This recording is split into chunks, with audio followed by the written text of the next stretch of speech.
guys in the dark. For privacy reasons, you can call me Jay. This story takes place a few weeks ago, on a Saturday night.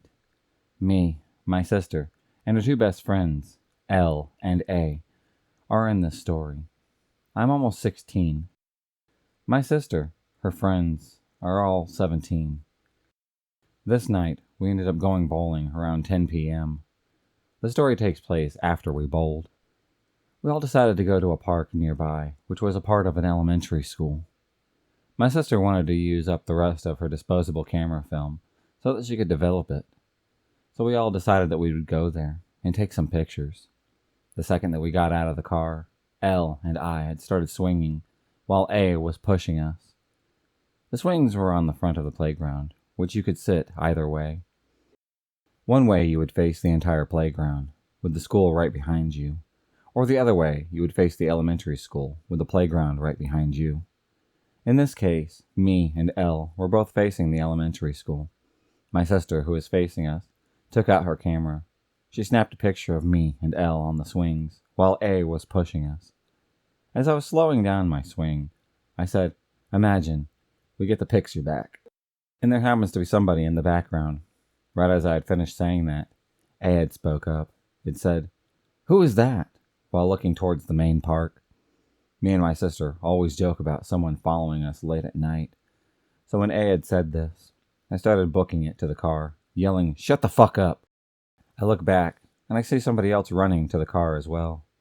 Let me note that it was around 11 p.m., and no other cars were parked in the parking lot. I thought that they were all joking until we had gotten into the car, and I rolled down my window to see who was outside. Then all of a sudden, I see a tall man walking from the pitch-black playground with his head turned to us. I started yelling, "Who the hell is that?" as we had drove 40 miles an hour out of that parking lot. I was still looking back as we had drove. I watched him stand under the streetlight and wave his arms goodbye. I'm not too sure if this is just a random innocent man walking home with no bad intentions, or if this happened to be way more sinister than that. This is the starting point of my misadventures working at a Papa Murphy's. If you don't know what that is, it's pretty much a Subway for pizzas. You come in, ask for a pizza and such. Then you get it wrapped in saran wrap so that you can take it home and cook it yourself. Now, as you can imagine, relying on the customer to cook the product for themselves is already a disaster waiting to happen. But don't worry, that's just a story for next time. For context, this happened in my 2.5 years of employment, in my last 3 years of high school. It was near closing time. My coworker Kay and I were cleaning up. We were the two youngest members employed, her being 17, and I happened to be 16, relying on two people below 20 to clean up, count money, and do paperwork. It was just odd, but it worked out just fine. While she did the paperwork, I cleaned the front of the house, putting up food and things like that. 5 minutes before the doors were locked, two people show up. Now, when they stumbled out of their car, I knew that we were in for a bad time. They drunkenly stumbled into the store, taking a seat on the bench inside, and chilling there. I'm awkwardly standing at the register, having already asked if they knew what they wanted, but I was ignored. They came to the front, asked me, "What's a chicken bacon artichoke pizza?" I told them simply that it was chicken, bacon, and artichoke on a pizza. They gave me an odd look, decided to order it. The transaction was complete. I went on to drag everything back out of the fridge so that I could prep the single pizza. They then watched me as I stuck my hand in the gloop, and they asked me, "What the hell is an artichoke?" I looked them over, put one in a sample cup. One dude takes a whiff, and the other chucks it in the back of his mouth. I hear a squishy crunch, and see his eyes grow. He looked at me, looked at his friend, and then proceeded to vomit outside, right outside the door on the sidewalk. They both laugh at my horror, and the one tells me, "Haha, that was shit, see ya," and then leave without taking their pizza, even though they had already paid for it. I confusingly tell Kay what just happened. I put the unclaimed pizza in the fridge, and then go home. Unbeknownst to me, the following morning when I had come in, would I have a brand new task, including the vomit. I arrived at 8 a.m. to start prep work. We prided ourselves on fresh veggies every single day. So, the fun stuff. I saw the dried up vomit on the sidewalk. Hoped that it wasn't a big deal. With the southern muggy summer heat, the smell wasn't really horrible. But it was noticeable. My manager had laughed at the story, as he was pretty cool, and he went about our morning duties. The regional manager shows up unexpectedly, and as a heads up, this guy was a pompous douchebag. We're talking about nose up, better than you at everything kind of guy. I forget his name, so we'll just call him Z, and the manager F. Small talk was made, and as he's walking out, says, "Oh, by the way, who happened to be working last night?" I raise my hand, and he says, "I thought so. So you're going to clean that vomit up?" I look outside to see the pile has attracted some flies with the heat, and I groan. He nods his head, and then walks out. F feels my pain, so I prepare to go clean it up. We didn't have a brush to scrub it off, so the next best plan was to take a dirty rag and try to scrub it off. We didn't have a bucket except for a mop bucket, so I had to fill that up, roll it all the way to the front, and then dump water to scrub it off. But it refused to move. Z and then made a reappearance to make my day even worse. "Hey, so it's kind of gross that you're walking to the front of the store with a mop bucket to clean vomit in front of customers. So take it around the back of the store. Walk around now." The store is one of the big strip mall kind of setups. We were in the middle of it, with one side being cut off due to a makeshift river and ditch, leaving me the only option to fill up the bucket and then walk around to the other side of the building, 100 meters down. So my task, then walk around again. But sadly, that wasn't enough for Z. After scrubbing at the vomit, it refused to come off the sidewalk, as this guy must have chucked up paint or something for it to stick like that. Z was unsatisfied with my work, as he took me to the side and said, "Hey, you know what? It's not coming off too well, so tell you what, just rinse it down to the main road as best as you can. Hope the smell isn't horrible." The problem was, the main road was about 20 to 30 meters away from the sidewalk. For the next hour and a half, filling the water bucket, walking around, dumping it, and moving the vomit dust inch by inch, in the nasty southern muggy heat. The heat in my work uniform of black khakis, uncomfortable shoes, and a thick red cotton shirt that reeks of sweat and teenage BO, as well as shared shirts.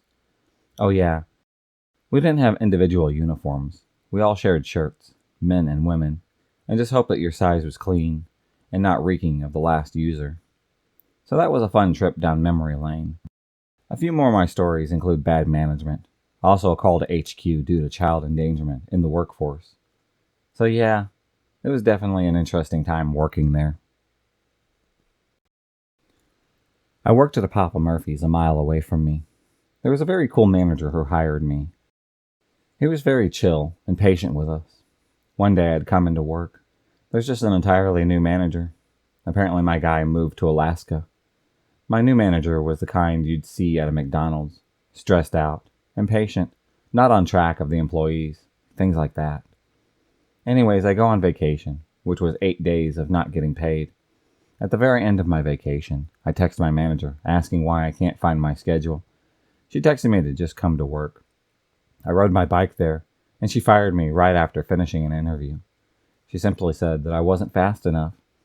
I realized I didn't see myself on the schedule for the entire week, meaning that she already made the choice beforehand, but waited until the very end to say something. I told her that she can't just fire people after so many days off out of nowhere, and I guess that she's incapable of understanding other people's financial lives, because she just tells me that I wouldn't have been making income anyways. Anyways, I'm working as a security guard now. I absolutely love this job. I'm happy that I got fired because this is a job that I love working at. My coworkers aren't a bunch of kids. They're just very chill. There's no power struggle. It pays very well. I'm actually serving a purpose. I'm actually contributing to society rather than making sure people get their junk food on time. And they're very understanding of my time and my money. All I'm trying to say is, fast food is a horrible career path and must absolutely be boycotted. My life is really good now that I no longer work there. In 2018, I embarked on my first ever big solo international backpacking adventure through Southeast Asia and Oceania. As a backpacker, I gave up so much of my comfort to save money. I would stay in the cheapest hotels that I could find, only eat street food, and would wash my clothing in a sink when it was absolutely needed. I was cheap, and well, when you are cheap, the majority of the time you really get what you pay for. I often stayed in hotels that had no windows, rooms without locks, bugs crawling around, dirty bed sheets, ongoing construction next door at all hours of the day, rooms with 16 to 20 people in bunk beds crammed into a closed space, and had bathrooms that were not always maintained. However, my worst hotel experience was actually the first hotel that I have ever been in on my backpacking trip. I was exhausted. I had arrived at the hostel in Little India, Singapore, after 11 p.m. I practically crawled up 2 flights of stairs with my backpack. Took me a couple of tries to find the correct room with it being so dark, and my eyes did not want to stay open.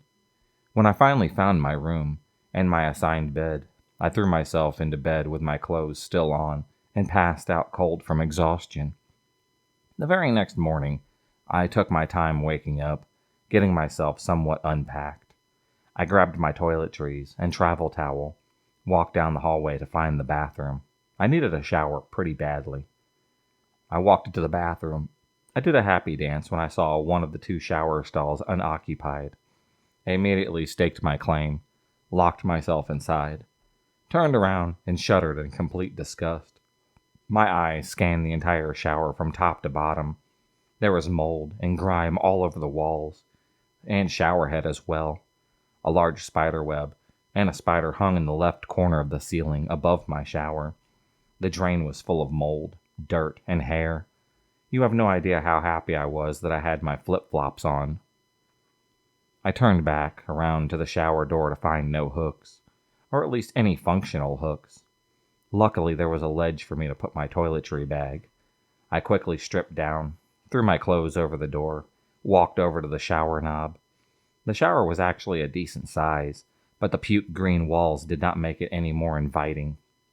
It took me at least a minute to figure out how to turn the shower on. The instant the cold water hit me, I squirmed and let out a little squeak. A cold shower. Hooray! I slowly rinsed my body in cold water, reached for my bag on the ledge. I screamed so loud that I bet the entire hallway had heard me. There were worms, ants, and spiders crawling all over the ledge and around my bag. I almost vomited at this sight. I squatted down in the shower just in case I was to vomit, and I wished that I hadn't looked down. I saw even more worms and bugs crawling down the walls and in the shower corners. I felt so gross and wanted to scream again. I stood up so fast and grabbed my shampoo and body wash, then took the fastest shower that I think I have ever taken in my life. I turned off the cold water, dried myself off, and quickly put my clothes back on. I closed up my bag, rinsed the bugs crawling on it with the shower water. Ew. I unlocked the door and got the hell out of that shower. I was shaking, and I still wanted to vomit. My shoes squeaked all the way to the sinks. I set my bag down again, immediately picked it back up. The counter was full of more bugs and worms, and the sinks had hair and bug-infested as well. I threw up in my mouth that time. I shuddered and saw the look of disgust in the mirror.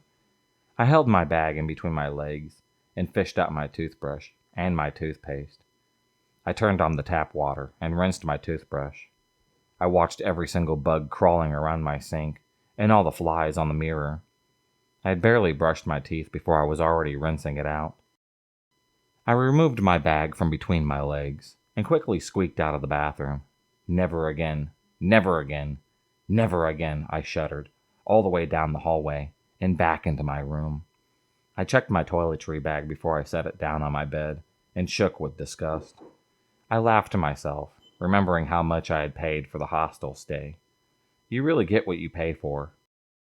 The fact that the shower had a lock on it was the best part of my entire morning. If you enjoyed this video, please subscribe, like, and hit the bell for notifications on future videos and become a stalker of the night. And I'll see you next time.